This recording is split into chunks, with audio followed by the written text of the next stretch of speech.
Hello, আসসালামু আলাইকুম সবাইকে। সবাইকে আমার লাইভটা দেখার অনেক অনুরোধ রইল।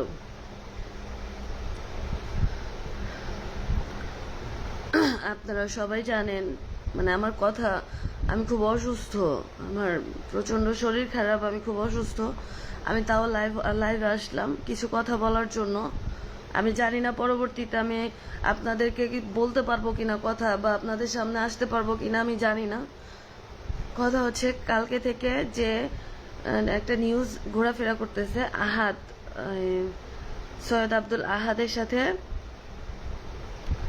আমার বিয়ের ব্যাপারটা, ঠিক আছে, আহাদের সাথে আমার বিয়ের ব্যাপারটা বা আমার ছেলের দায়িত্ব নেওয়ার ব্যাপারটা, ঠিক আছে।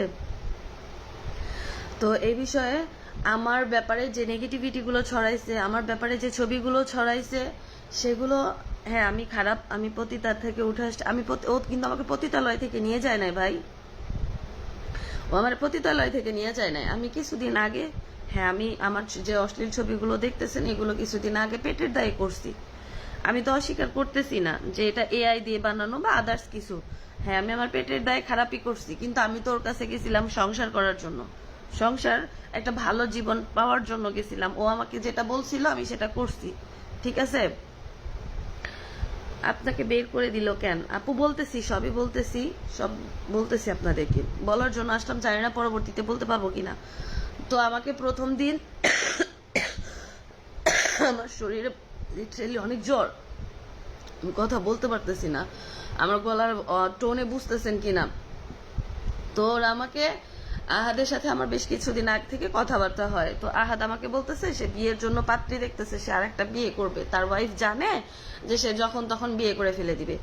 তো জামাই বউ মিল্লা মানে এটা প্ল্যানিং করছে। প্ল্যানিং বলতে আহাদ আমারে শিখাই দিছে যে ক্যামেরার সামনে যা তুমি জাস্ট আমি যেটা যেটা বলবো তুমি যা সেটা সেটা বলবা, ঠিক আছে। সেটা সেটা বলার পরে তোমাকে আমি বিয়ে করব, তোমাকে বিয়ে করলে পাবলিক তোমারও ধুয়ে দিবে, পাবলিক আমারও ধুয়ে দিবে, পাবলিক তিশারও ধুয়ে দিবে।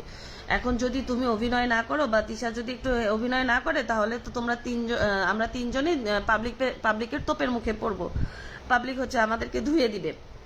তো এটা আমাকে বলছে, ঠিক আছে, সবকিছু হয়ে গেছে। হওয়ার পরে বাসায় নিছে। ওদের ক্যামেরা তো মানে ওইটা তো নাটক ভাই, ক্যামেরা তো অন থাকেই, ঠিক আছে। ওদের বাড়িতে একজন আছে ইরফান, ক্যামেরা ধরার জন্য, কিছু হইলেও ক্যামেরা ধরে, না হইলেও ক্যামেরা ধরে বসে থাকে। ভাই যদি ওদের কোনো প্রি প্ল্যান না থাকে, এটা তো পুরো স্ক্রিপ্টেড ছিল, প্রি প্ল্যান না থাকে তাহলে ওরা আগে থেকে ক্যামেরা সেট আপ দিয়ে রাখতো না। আমাকে দেখে মানে এটা তো তিশা জানাই, তিশা তো আগে থেকেই জানতো, আমাকে দেখে নাটক করলো। আমাকে শিখাই দেওয়া হয়েছিল যে যায়া আমি যেন তিশার হাতে পায়ে ধরি, এটা ভিডিও করবে, এটা ভিডিও করা আছে, ওরা আপলোড মেবি দিবে, ঠিক আছে, ওরা মেবি আপলোড দিবে, আপনারা দেখবেন ওরা আপলোড দিবে। এটা আমার ফোন থেকে সমস্ত কিছু ডিলিট করে দিছে, সমস্ত প্রমাণ ডিলিট করে দিছে, আমি বলতেছি আস্তে আস্তে। তো ওরা এরকম একটা ভিডিও রাখছে আমার কাছ থেকে, যেটাতে কান্নাকাটি করে আমি তিশার হাতে পায়ে ধরতেছি আমাকে ওইখানে রাখার জন্য। এটা পুরো স্ক্রিপ্টেড ছিল। তারপরে রাত্রে আমাকে শিখাই দেওয়া হইলো আরো যে আমি একটা ভিডিও করব বা একটা লাইভ করব, যে লাইভে আমি হচ্ছে বলবো যে আমি ভুল করছি, তিশা আপু আমাকে মাফ করে দেন, আমার যা হয়েছে ভুল হয়েছে, আমি একটা ডিভোর্সি মেয়ে, 6 বছরের একটা বাচ্চা আছে, আমার বাচ্চার বাবা দরকার, আমি এই জন্য হচ্ছে আহাদকে বিয়ে করছি, এগুলা বলে আমার তিশার কাছে মাপ চাইতে হবে, এই টাইপের একটা ভিডিও নিল। আমি তো ভাই গেছি ভিডিও করতে না, আমি গেছি সংসার করতে, সে আমার বাচ্চার দায়িত্ব নিবে বলে আমাকে নিয়ে গেছে। আমার 6 বছরের বাচ্চা, ঠিক আছে, তাকে দিয়ে আমাকে দিয়ে নোংরা কথাবার্তা বলছে কালকে সারা রাত, আমাকে আর আমার ছেলেকে যে নির্যাতনটা ওরা করছে, আমাকে আমার ছেলেকে জিম্মি করে, ঠিক আছে আমি বইলা রাখি আগে, আমার ছেলেকে জিম্মি করছে, আমার ছেলেকে জিম্মি করে আটকায় রাখছে, আটকায় রেখে আমার কাছ থেকে ওরা ভিডিও করে নিছে। আমাকে বলছে যে ওরা আমাকে যা যা বলবে আমাকে তাই তাই আনসার দিতে হবে, যদি আমি না দেই আমার ছেলেকে ওরা মানে গুম করে ফেলে দিবে, টিশার্ট ডায়লগ, গুম করে ফেলে দিবে। আমার ছেলেকে আলাদা রুমে নিয়ে যায় রাখা হয়েছে। ওই বাড়িতে ভাই প্রত্যেকটা মানুষ জানোয়ার, ঠিক আছে। তো ওই বাড়ির প্রত্যেকটা মানুষ জানো আর ভাই, আমার ছেলেকে আলাদা রুমে নিয়ে যায়, আমাকে বসায় বসায় ওরা আমাকে আমার কাছ থেকে স্বীকার করাইতেছে আমি পতিতা, আমাকে যা যা বলতে বলছে ভাই। আমি ভিডিওতে, ওরা ভিডিও অবশ্যই আপলোড দিবে, আমারে থ্রেট দিছে যে আমি যদি মুখ খুলি, আমি যদি আরশ খান ভাইয়ের কাছে বলি, আমি যদি হচ্ছে আখির সাথে, আখি আপুর হেল্প নেই, আদার্স কারো হেল্প নেই, তাহলে ও হচ্ছে আমারে হচ্ছে গুম করে দিবে, আমার ছেলেকে গুম করে দিবে, আমার লাশ খুঁজে পাওয়া যাবে না, আমার ছেলের লাশ খুঁজে পাওয়া যাবে না। আমি জানি আমি লাইভটা করতেছি, লাইভের পরে আমারে মানে আমি লাইভের পরে ওরা আমাকে বাঁচায় রাখবে কিনা বা আমার ছেলেকে বাঁচায় রাখবে কিনা আমি জানি না, কারণ ওরা আমাকে থ্রেড অলরেডি দিছে যে আমার ছেলেকে আর আমাকে ওরা গুম করে ফেলে দিবে। যদি আমার কোনো ক্ষতি হয়, আমার ছেলের কোনো ক্ষতি হয়, তার জন্য সবটা দায়ী হচ্ছে আহাদ আর তিশা। ওরা আমার ছেলেকে জিম্মি করে আমাকে দিয়ে ব্ল্যাঙ্ক পেপারে সিগনেচার নেওয়া হয়েছে, আমাকে দিয়ে ভিডিও করাই নিছে যে আমি বলবো আমি স্বইচ্ছায় ওইখানে গেছি, আমি খারাপ, এটা ওরা জানতো না, আমি খারাপ ভিডিও করে এটা ওরা জানতো না, এইসব সবকিছু ওরা জানতো, পাবলিক যেন ওদেরকে না ধুয়ে দেয় সেজন্য আমার কাছ থেকে ওরা এটা লিখে নিছে। এই আর ব্ল্যাঙ্ক একটা এর মধ্যে স্ট্যাম্প পেপারের মধ্যে আমার সিগনেচার নিছে এন্ড বলছে কি যে এই তুই যদি যায়া মুখ খুলবি বা লাইভ করবি বা কারো সাহায্য নিবি, আমি হচ্ছে এটার মধ্যে 50 লাখ টাকার মামলা দিব তোর নামে, বা তুই আমার বাসা থেকে এটা নিয়ে গেছিস, ওইটা নিয়ে গেছিস, অনেক ক্ষতি করে গেছিস, এইসব বলবো তোর নামে। সারাটা রাত আমারে আর আমার ছেলেরে ওরা আটকায় রাখছে আমার ফোন। আপনি এত কিছু জেনেও কেন গেলেন? আমি তো আর জানতাম না এত জানোয়ার। আখি আপু যে বলতো লাইভে ওরা এরকম ওইরকম, হ্যাঁ ভাই, ওর আখি আপুর একটা কথা মিথ্যা না, আখি আপু যা বলতো সব সত্য কথা, আমি স্বীকার। আখি আপু 2 বছর কিভাবে বিবাহিত জীবন কাটাইছে আমি জানি না, আমি 2 দিনে জাহান্নাম থেকে আসছি। আমার গলার আওয়াজটা দেখে বুঝতে পারতেছেন শুনে যে আমি কি পরিমাণ ট্রমাটাইজ ছিলাম। আমার 6 বছরের একটা বাচ্চা ভাই, আমার 6 বছরের বাচ্চাকে নিয়ে আমাকে বলে কি আহাদার তিশা যে তুই তো ছেলে, ওইটা তোর ছেলে না, তুই কি ছেলে জন্ম দিছিস, ওইটা তোর ছেলে, তাই তুই তোর ছেলেকে নিয়ে রাতে মনে হয় ঘুমাস, সেক্স করিস। আরে আমি যদি আমার ছেলেকে নিয়ে সেক্স করি তাইলে আহাদ তোর মেয়েকে নিয়ে তুই সেক্স করিস, আর তিশার বাপের সাথে করে। আমার ছেলেকে নিয়ে যদি তোরা বলতে পারিস তাহলে তোদেরকে নিয়ে আমি বলতে পারি। একদম আপু সব নাটক, হ্যাঁ আপু পুরাটাই স্ক্রিপ্টেড ছিল। আমার ছেলেকে জিম্মি করছে, আমাকে বলছে কি আহাদে তোমার ছেলেকে আমি একটু সুন্দর জীবন দিব, আয়াস আমার কাছে নাই, আয়াস আমার কাছে নাই, আয়াসের জায়গাটা আমার অভাবটা পূরণ করতে হবে, তুমি হচ্ছে পারে আমি যা বলবো তুমি তাই করবা, তাই করবা, এসব কিছু বলছে।